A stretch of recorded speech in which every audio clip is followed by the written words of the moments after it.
लहू, वहां जब ये गिरोह जा रहा होगा, अल्लाह के फरमा बरदार बंदे जा रहे होंगे जन्नत की तरफ, जन्नत का फरिश्ता रिजवान कहेगा सलामुन अलैकुम तिब्तुम फदखुलूहा खालिदीन।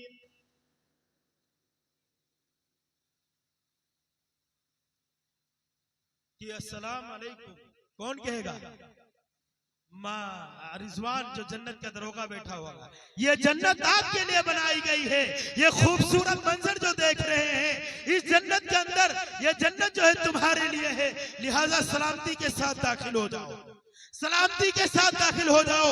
इस्तकबाल कर दिया जाएगा फरिश्तों के जरिए से। इसलिए मैं एक बात बता के मैं अपनी जगह ले लेता हूं बस।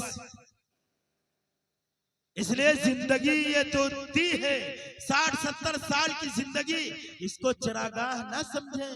ये चरने और खाने कमाने के लिए नहीं है, ये आखिरत बनाने के लिए अल्लाह ने दी है। इन्ना दुनिया खुलिकत लकुम व इन्नमा खुलिकतुम लिल आखिरह, कि तुमको आखिरत के लिए पैदा किया गया है और दुनिया को तुम्हारे लिए पैदा किया गया।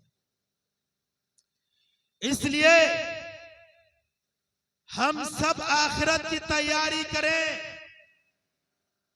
आखिरत की तैयारी करें। आखिरत की तैयारी कैसी करनी है हर आदमी जानता है, हमारी माँ बहनें भी जानती हैं, हमारी माँ बहनें भी जानती हैं खूब अच्छी तरीके से। अगर वो नहीं जानती हैं तो उनकी जिम्मेदारी अपने शौहर से मालूम करे, और शौहर अगर अनपढ़ है, जाहिल है, नहीं जानता है, तो उसकी जिम्मेदारी है मस्जिद के इमाम से जाके मिले, महल्ले के आलिम से मिले, जानकारी ले, अपनी बीवी को समझाए। क्योंकि एक मौलवी जाके आपकी बीवी को नहीं समझा सकता, वो आपकी जिम्मेदारी है। कुल्लुकुम राइन व कुल्लुकुम मसूलिन अन रइयतिही। सिर्फ खाने कमाने की जिम्मेदारी नहीं है, उसके अंदर दीनदारी पैदा करने की भी जिम्मेदारी रखी है अल्लाह सुब्हानहू व तआला ने। और औरतों की भी जिम्मेदारी है कि अपने शौहर की बात को माने, उसकी बात को तस्लीम करे, जो वो बताए सच्ची बात उस बात के ऊपर अमल करे, जो वो बताए कुरानी बात, हदीसी बात, उसके ऊपर अमल करे। ना शुक्री ना करे, ना शुक्री करेंगे तो इसकी सजा दुनिया में भी अल्लाह देगा और आखिरत में भी देगा। छोटा सा वाकया सुनाकर अपनी जगह लेता हूं। हमारी माँ बहने को तवज्जो दे, शौहरों तो एक थोड़ा सा वाकया बस, पर्चियां काफी आ गई हमारे पास, वक्त हजरत हो रहा है तो हम भी समझते हैं वक्त हो रहा, लेकिन छोटा सा एक चुटकुला वाकया है जिसमें बहुत बड़ी नसीहत है हमारे माँ बहनों के लिए, क्योंकि उनके अंदर बड़ी नाशुक्री होती है अपने शौहरों के तले, अपने शौहरों के मुतालिक नाशुक्री होती है। एक वाकया एक बुजुर्ग का सुना दूं आप हजरात को, मेरी बाबा ने भी तवज्जो दे, और जहां यहाँ पर बुजुर्गाने दीन बैठे वो भी हजरात तवज्जो दे। एक बुजुर्ग थे, बड़े अल्लाह वाले थे, बड़ी करामात से अल्लाह ने नवाजा था, बड़ी करामात थे, जो कहते थे वो हो जाया करता था। भाई अल्लाह वाले थे, अल्लाह कहता है मन काना लिल्लाहि काना अल्लाहु लहू, जो अल्लाह का हो गया उसका हो जाता है। तो बुजुर्ग बड़े पाए के बुजुर्ग थे, उनके मुरीद भी बहुत थे, चेले भी बहुत थे। एक दिन वो चेला मुलाकात के लिए आया, घर का दरवाजा खटखटाया, कुंडी खटखटाई, अंदर से आवाज आई, अम्मा कौन है? तो उन्होंने कहा कि हम हजरत से मिलने आए हैं। तो अंदर से आवाज आया, कैसे हजरत? अब कहाँ के हजरत? मैं ढूंढो दे गई, जंगल झाड़ी में हुई है। मुरीद था, शागिर्द था, उसने सोचा यार यहाँ तो इनकी अहलिया मोहतरमा का पारा तो बड़ा हाई है। वो पहुंचा जंगल, हजरत को तलाश करने के लिए। जंगल में देखा कि हजरत शेर पर बैठे हुए हैं। कहाँ बैठे हुए? शेर पे बैठे हुए हैं। सांप का कूड़ा है उनके पास, कान, शेर के कान स्टीयरिंग है, जिधर चाहते शेर को घुमा लेते हैं। जब उस शागिर्द ने देखा, चेले ने देखा कि हजरत तो शेर पे सवार है, और यहाँ हजरत शेर पर सवार है, घर पे अहलिया इनके ऊपर सवार है, मामला है बड़ा तगड़ा। कुछ अब समझाना पड़ेगा, इनको समझाना पड़ेगा मामला सुलह कैसे हो।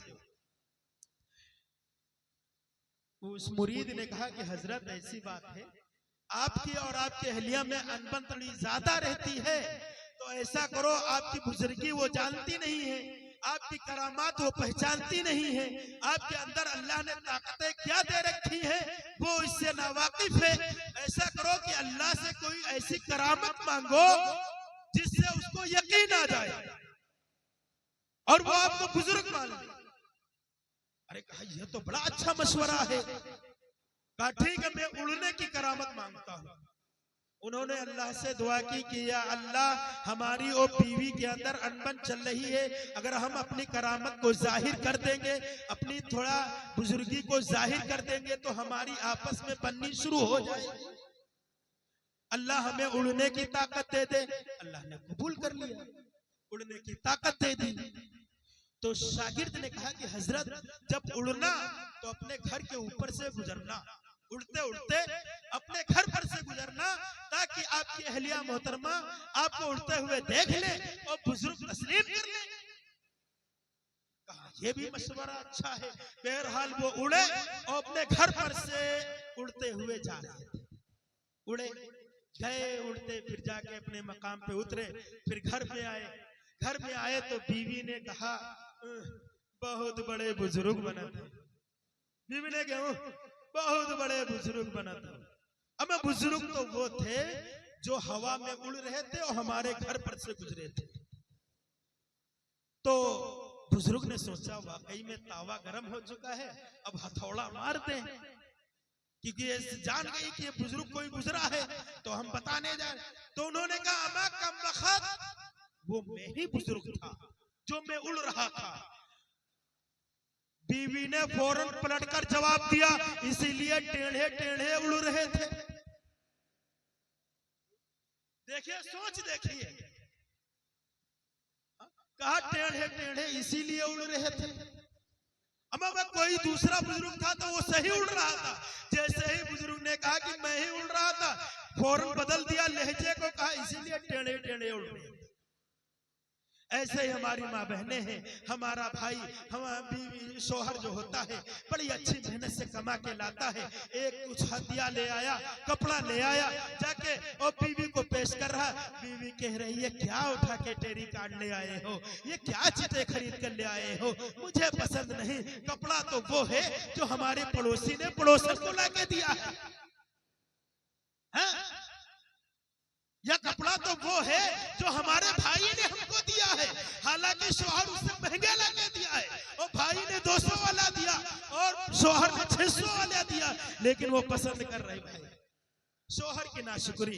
इसलिए माँ बहनों, मेरी प्यारी प्यारी माँ बहनों, अपने शौहरों की खिदमत करो, नाशुक्री ना करो। वो अगर अल्लाह, इतना मकाम और मर्तबा है शौहरों का, अल्लाह के नबी ने इरशाद फरमाया है कि अगर मैं किसी को सजदा करने की इजाजत देता तो मैं बीवी को इजाजत देता कि वो अपने शौहरों का सजदा करें। समझ रहे हैं मेरी बात? इतनी इताअत जरूरी है। इसलिए मेरी माँ बहनों, अपने शौहरों की खूब इताअत करो, उनका खूब कहना मानो। अगर वो कुछ कह भी रहे तो आप सब्र कर लीजिए। इसका बदला हजरत आसिया के तरीके से, जो फिरौन कहता था और हजरत आसिया सब्र करती थी, वो सब्र आपको मिलेगा। अल्लाह रब्बुल इज्जत हम सबको कहने सुनने से ज्यादा अमल करने की तौफीक अता फरमाए।